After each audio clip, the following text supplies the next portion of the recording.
Hello learners, welcome back to the channel. अभी मैंने summary आपको चैप्टर 2 का पार्ट 1 इससे पहले पोस्ट किया था।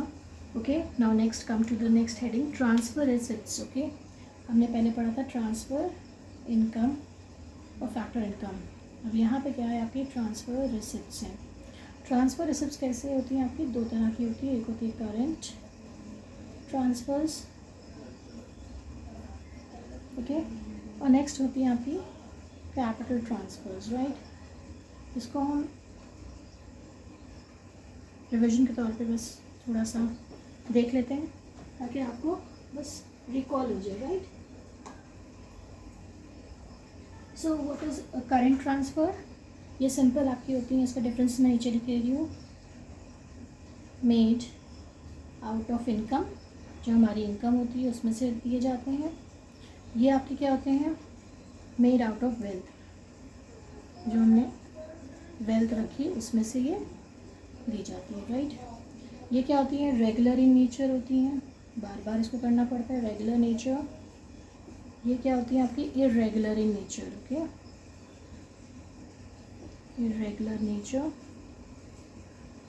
देन आपका इसमें क्या होता है नेक्स्ट, इसका पर्पस क्या होता है? कंजम्पशन पर्पस के लिए करते हैं इसको, ठीक है, किसी को कंज्यूम करने के लिए हम बार बार करंट ट्रांसफर्स करते हैं। Okay, old age pension, gifts हैं, ये सब अनएम्प्लॉयमेंट अलाउंसेस के एग्जांपल्स हैं। अभी मैं लिख दूंगी यहाँ पे। और थर्ड इसका पॉइंट क्या हो जाएगा? कैपिटल फॉर्मेशन के लिए हम जो खर्चा करते हैं, ओके, उसको हम कहते हैं इसके लिए कैपिटल ट्रांसफर्स। ओके, एग्जाम्पल क्या हो जाएंगे फोर्थ में आपके? That is old age pensions, okay, और यहाँ पे गिफ्ट्स वगैरह आ जाएंगे, राइट। और इसमें क्या हुआ? एग्जाम्पल्स आपका आ जाएगा इन्वेस्टमेंट, ग्रांट, ये सब चीज़ें आ जाएंगी, okay, investment, grant and capital gain, ये सब इसमें आ जाता है, ओके, टैक्स, फाइन। ना नेक्स्ट अब हम क्या करेंगे इसमें? ये पॉइंट आपका हो गया कंप्लीट। नेक्स्ट पॉइंट हम जो डिस्कस करेंगे वो है आपका फाइनल और इंटरमीडिएट गुड्स का difference, okay, final good and intermediate good. I hope ये बहुत चीज़ें क्लियर हैं, लेकिन फिर भी मैं बस मैं रिवाइज करा रही हूँ आपको, ताकि लास्ट मोमेंट में बच्चे थोड़े परेशान हो जाते हैं, स्टूडेंट्स, तो इसलिए। ओके, फर्स्ट ऑफ ऑल क्या है इसका मीनिंग? ओके, ना फाइनल गुड्स क्या होते हैं? वो गुड्स जो कंजम्पशन या इन्वेस्टमेंट के लिए यूज़ होते हैं, okay, those goods used for consumption, या तो आप इसको कंज्यूम कर लेते हैं या आप इसको क्या करते हैं? इन्वेस्टमेंट के लिए यूज़ करते हैं, ओके। इंटरमीडिएट गुड कौन से होते हैं? Those goods which are used either for resale, या तो वो, मैं बार बार उसको पूरा नहीं लिख रही हूँ, या तो रीसेल के लिए यूज़ होते हैं या फर्दर प्रोडक्शन के लिए, further production of good, okay. Then second basis इसका क्या है डिफरेंस का? नेचर, ओके, नेचर क्या होता है इसका? ये इंक्लूड करते हैं आपके डोमेस्टिक इनकम में एंड नेशनल इनकम में, दोनों में ये फाइनल गुड आपके इंक्लूड होते हैं, ओके। और इसमें क्या होता है? नॉट इंक्लूडेड, ये इंक्लूड नहीं किए जाते, तो ये हमारे डबल काउंटिंग की प्रॉब्लम आ जाती है, जो याद है आपको। देन वैल्यू एडिशन, ठीक है, ये क्या होता है? रेडी फॉर यूज़ होते हैं और no value has to be added, no value added, क्योंकि ये फ़ौरन तैयार हैं, प्रोडक्शन बाउंड्री के बाहर जा चुके हैं, नो वैल्यू एडेड। और इसमें क्या होता है? हमको थोड़ी सी वैल्यू एडेड करनी पड़ती है, okay, because they haven't cross the production boundary. Then आप इसको ये भी एग्जांपल ले सकते हो इसका ना, बेसिस का, प्रोडक्शन बाउंड्री, ये क्रॉस कर चुके हैं production boundary, not crossed, not crossed, और still within production boundary. Okay, examples में क्या आ जाएगा, जैसे मिल्क परचेज़ किया किसने किया, हाउस होल्ड ने किया, तो ये क्या हो गया, फाइनल कंजम्पशन हो गया। यहीं पे अगर मिल्क कोई आपका डेयरी वाला ले लेगा तो वो उसको रीसेल करेगा, तो इसलिए क्या हो गया, वो आपका इंटरमीडिएट गुड हो गया। फाइन ना, नेक्स्ट अब हम कुछ और टॉपिक्स इसके जो भी बचे हैं वो जल्दी से रिवाइज कर लेते हैं। आई होप ये सब आपको याद आ गया होगा। Okay, next is what consumption goods.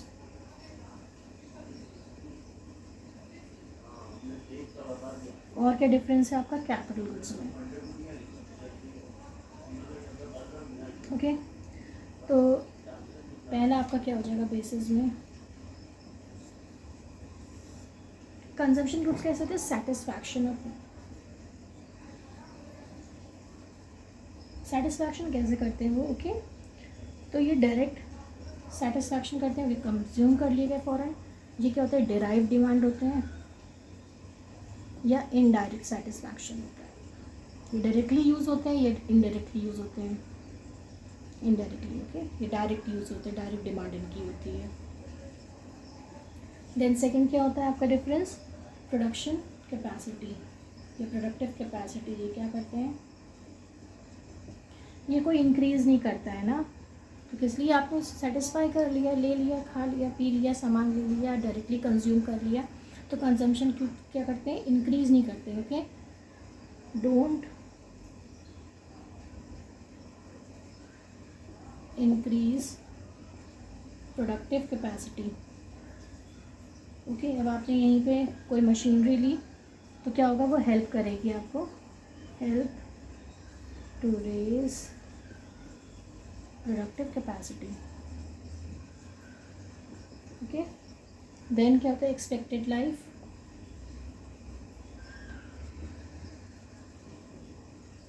इसका थर्ड पॉइंट ये हो गया, इनकी क्या होती है, एक्सपेक्टेड लाइफ आपकी बहुत कम होती है। ओके, लिमिटेड होती है, क्यों, क्योंकि फ़ौरन कंज्यूम कर ले जाते हैं। ओके, जैसे मिल्क है या क्लोथ्स हैं, ये सब क्या आपके एग्जांपल्स है कंजम्पशन गुड्स के। लिमिटेड लाइफ होती है, एक्सेप्ट आपकी कौन सी है, ड्यूरेबल गुड्स, जैसे कि फ्रिज और ये टीवी किसी ने हाउस होल्ड ने लिया है तो उसकी ज़्यादा होगी। Okay, except durable goods. और इनकी क्या होगी, इनके सेवरल ईयर्स होती है। ओके, सेवरल ईयर्स लाइफ इनकी एक्सपेक्टेड होती है। ओके, जैसे कि आपने कोई मशीनरी लगाई तो वो बहुत लंबे समय तक चलती है। Okay, now next, I hope आपको सब समझ में आ रहा होगा, क्योंकि ये सब हम डिटेल में बहुत पहले सब क्लास में करा चुके हैं। ओके, आप उस वीडियोस को रेफर करके तब समरी स्टार्ट करिएगा। ओके, तो हमने क्या पढ़ा, गुड्स आपके होते हैं दो तरह के। ओके, एक होता है आपका इंटरमीडिएट गुड,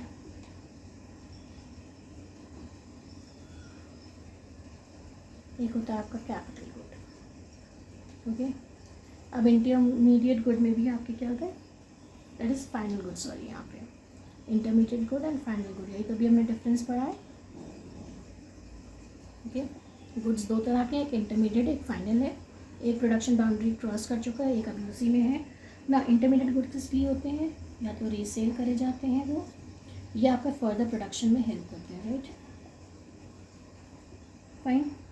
अब ये आपके क्या होता है, फाइनल गुड में आपका आता है, दो तरह के आते हैं, एक होता है कंजम्पशन गुड, एक होता है कैपिटल गुड।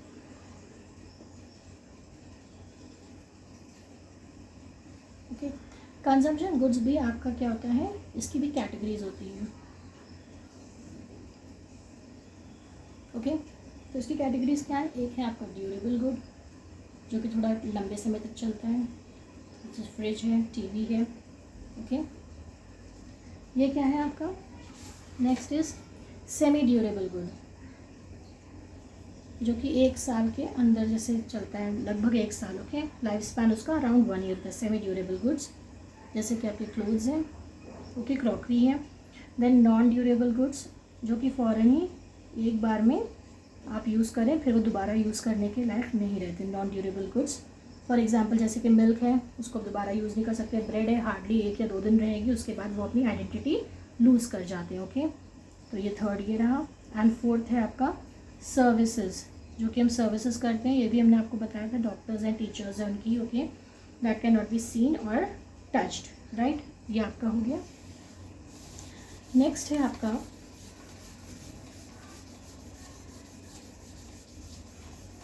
एक और टॉपिक अभी आपका है इसमें, depreciation and capital loss, difference between, ये बहुत आता है और इसको बहुत इम्पॉर्टेंट है कि आप इसको समझें, इसके डिफरेंस को, right. Depreciation and capital loss, basis है इसका मीनिंग में क्या, first of all wear and tear आपका होता है of machine, okay, fall in the value of machine, fall in the value of asset कह सकते हैं, मशीन कह सकते हैं, फिक्स्ड असेट्स कह सकते हैं, उसमें आपका फॉल इन द वैल्यू हो जाए, वेयर एंड टेयर हो जाए, ओके। और एक्सपेक्टेड होता है ये, एक्सपेक्टेड ऑब्सोलीसेंस, ओके, मतलब हमें पता है कि ये होगा, by the passage of time एक मशीनरी में डेप्रिसिएशन आएगा। कैपिटल लॉस क्या होता है, फर्स्ट ऑफ ऑल ये अनएक्सपेक्टेड होता है, ओके। देन ये क्या होता है आपका इसका, loss in the value of fixed asset, loss in the value of fixed asset, okay, जो कि अनफॉरसीन होता है, यानी कि देखा नहीं था, अनएक्सपेक्टेड के हैं या अनफॉरसीन के हैं। जैसे कि आपके जो है हम कह सकते हैं एग्जाम्पल में, नेचुरल कैलामिटी आ गया, कोई थेफ्ट आ गया, थेफ्ट है, ओके। देन आप इसके लिए क्या करते हैं, एक रिजर्व क्रिएट करते हैं, क्रिएशन ऑफ रिजर्व, ये प्रोविजन बनाते हैं, प्रोविजन इसमें क्रिएट होता है, इसमें क्या होता है, no such provision, okay.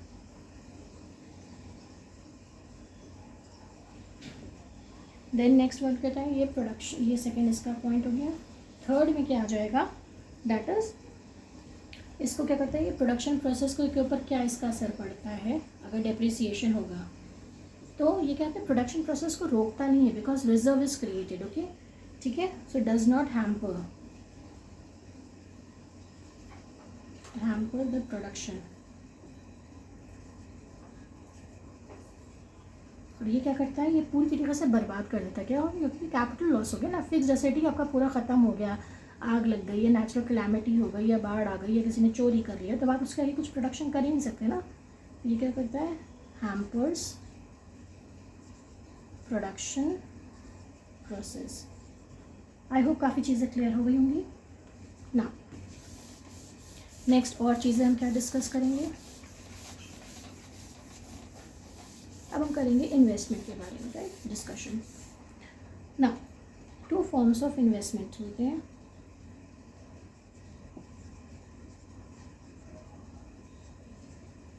Okay. एक होता है ग्रॉस इन्वेस्टमेंट,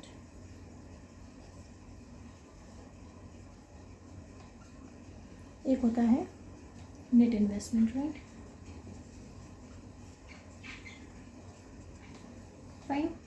तो ये क्या होता है, addition of the stock before making allowance, before depreciation जो होता है, ये होता है डेप, ये आपका बिफोर डेप्रिसिएशन को हम शॉर्ट में, बिफोर डेप्रिसिएशन जो वैल्यू होती है वो होती है gross value.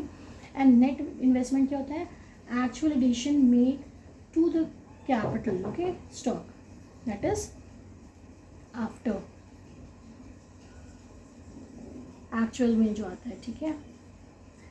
Now gross means, अब यहाँ पे क्या होता है, अब जो मेन आपका वो चीज़ आती है, अगर आप ग्रॉस पे हैं और आपको नेट पे जाना है, ठीक है ना, यही आपका आगे नेशनल इनकम की कैलकुलेशन में आपको देखना होगा। ग्रॉस पे आप हैं और आप किस पे जाना है, नेट पे जाना है, तो आप क्या करेंगे, माइनस करेंगे डेप्रिसिएशन, और नेट से अगर आप ग्रॉस पे जा रहे हैं तो आप प्लस करेंगे depreciation, okay. This is the formula, यही आपको अप्लाई करना होगा, हमेशा याद रखिएगा, कभी आपको या तो ग्रॉस दिया गया होगा या नेट दिया होगा। अब इसके जो जैसे आपको जाना होगा, एरो को मार्क करिएगा, अगर नेट आपको जो है गिवन है तो नेट से आप जब ग्रॉस पे जाएंगे तो उसमें ऐड करेंगे डेप्रिसिएशन, और अगर आप ग्रॉस से नेट पे जा रहे होंगे तो आप माइनस करेंगे डेप्रिसिएशन उसमें हम, ठीक है। नेक्स्ट पॉइंट क्या है आपका, net indirect taxes.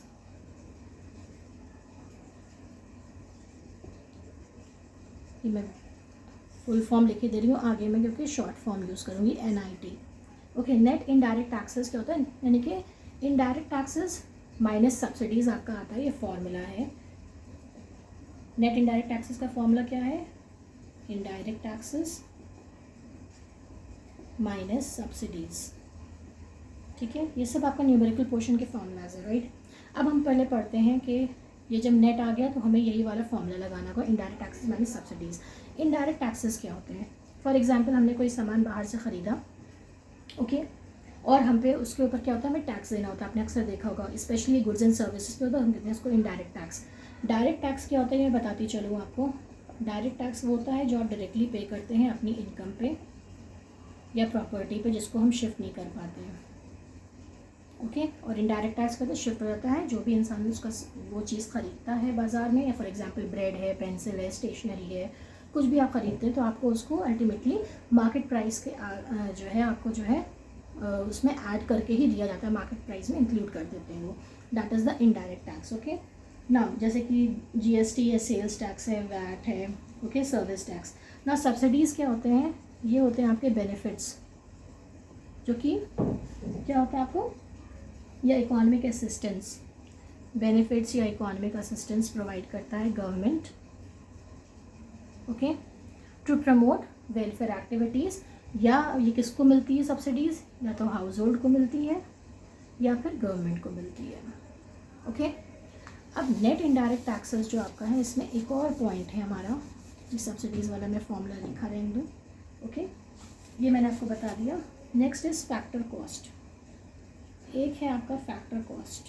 Factor cost मतलब जितना भी पैसा जो फैक्टर्स ऑफ प्रोडक्शन को मिला, राइट, उनको पे किया गया for contributing of services.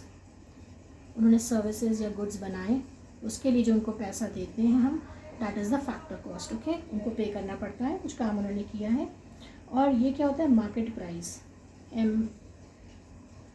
Market price वो MP कहते हैं शॉर्ट में, ओके। और फैक्टर कॉस्ट को FC कहते हैं शॉर्ट में, राइट। ये सब अभी आपको फॉर्मूलाज में देखने को मिलेंगे।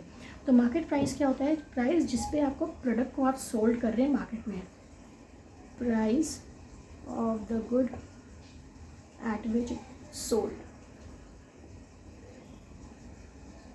In the market, okay.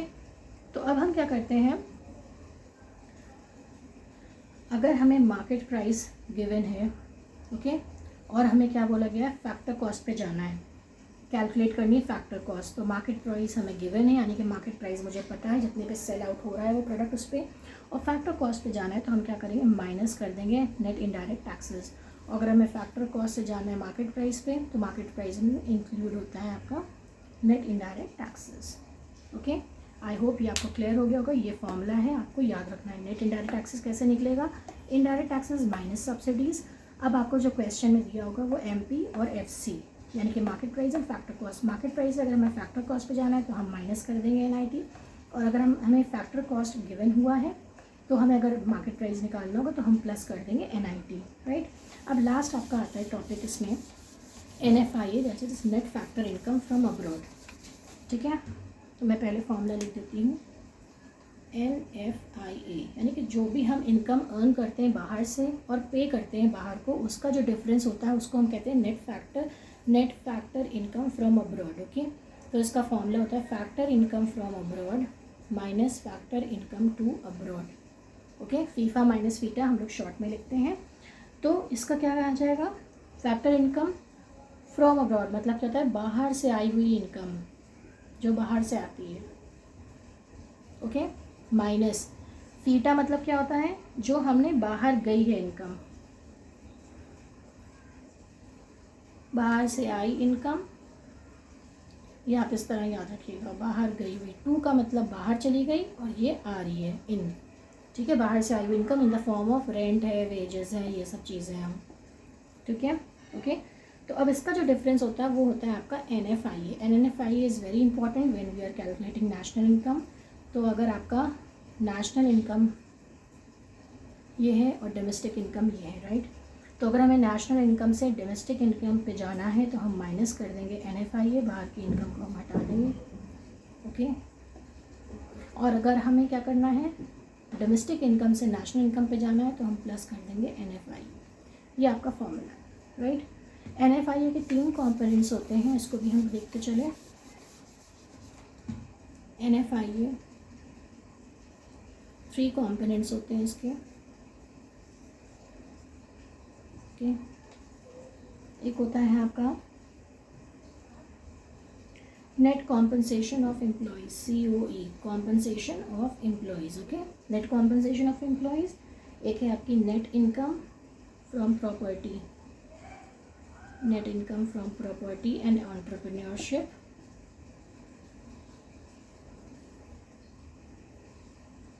Okay, and last क्या है आपका नेट रिटेन्ड अर्निंग्स।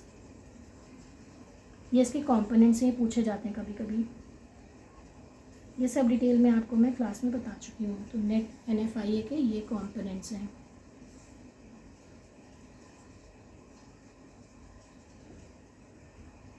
ओके, ना लास्ट एक बस छोटा सा पॉइंट रह गया कि NFIA पॉजिटिव भी हो सकता है, नेगेटिव भी हो सकता है, इक्वल भी हो सकता है, राइट। तो NFIA can be positive. Positive कब होगा, जब बाहर से आई हुई इनकम ज़्यादा होगी। FIFA is more than FITA, right. NFIA क्या होगा आपका नेगेटिव कब होगा, जब हमारे पास इनकम कम होगी। FIFA is less than FITA, या हम कह सकते हैं factor income to abroad is more than or then factor income from abroad. Okay, and NFIA can be zero। NFIA equal क्या होगा, कब ज़ीरो हो सकता है, when FIFA is equals to theta। Okay, can be zero when both are equal। Okay, when both are equal then it can be zero। Then NFIA क्या होता है आपका, ज़ीरो होता है क्लोज्ड इकोनॉमी में, because it has no, it does not deal with the rest of the world. Okay, तो ये भी क्वेश्चन पूछा जाता है। So with this we come to the end of chapter number 2 summary, right. Have a nice day, please keep on revising, reading everything, ताकि concepts ये clear होंगे, तभी आपको आगे के चैप्टर्स आसान लगेंगे। Okay, thank you so much.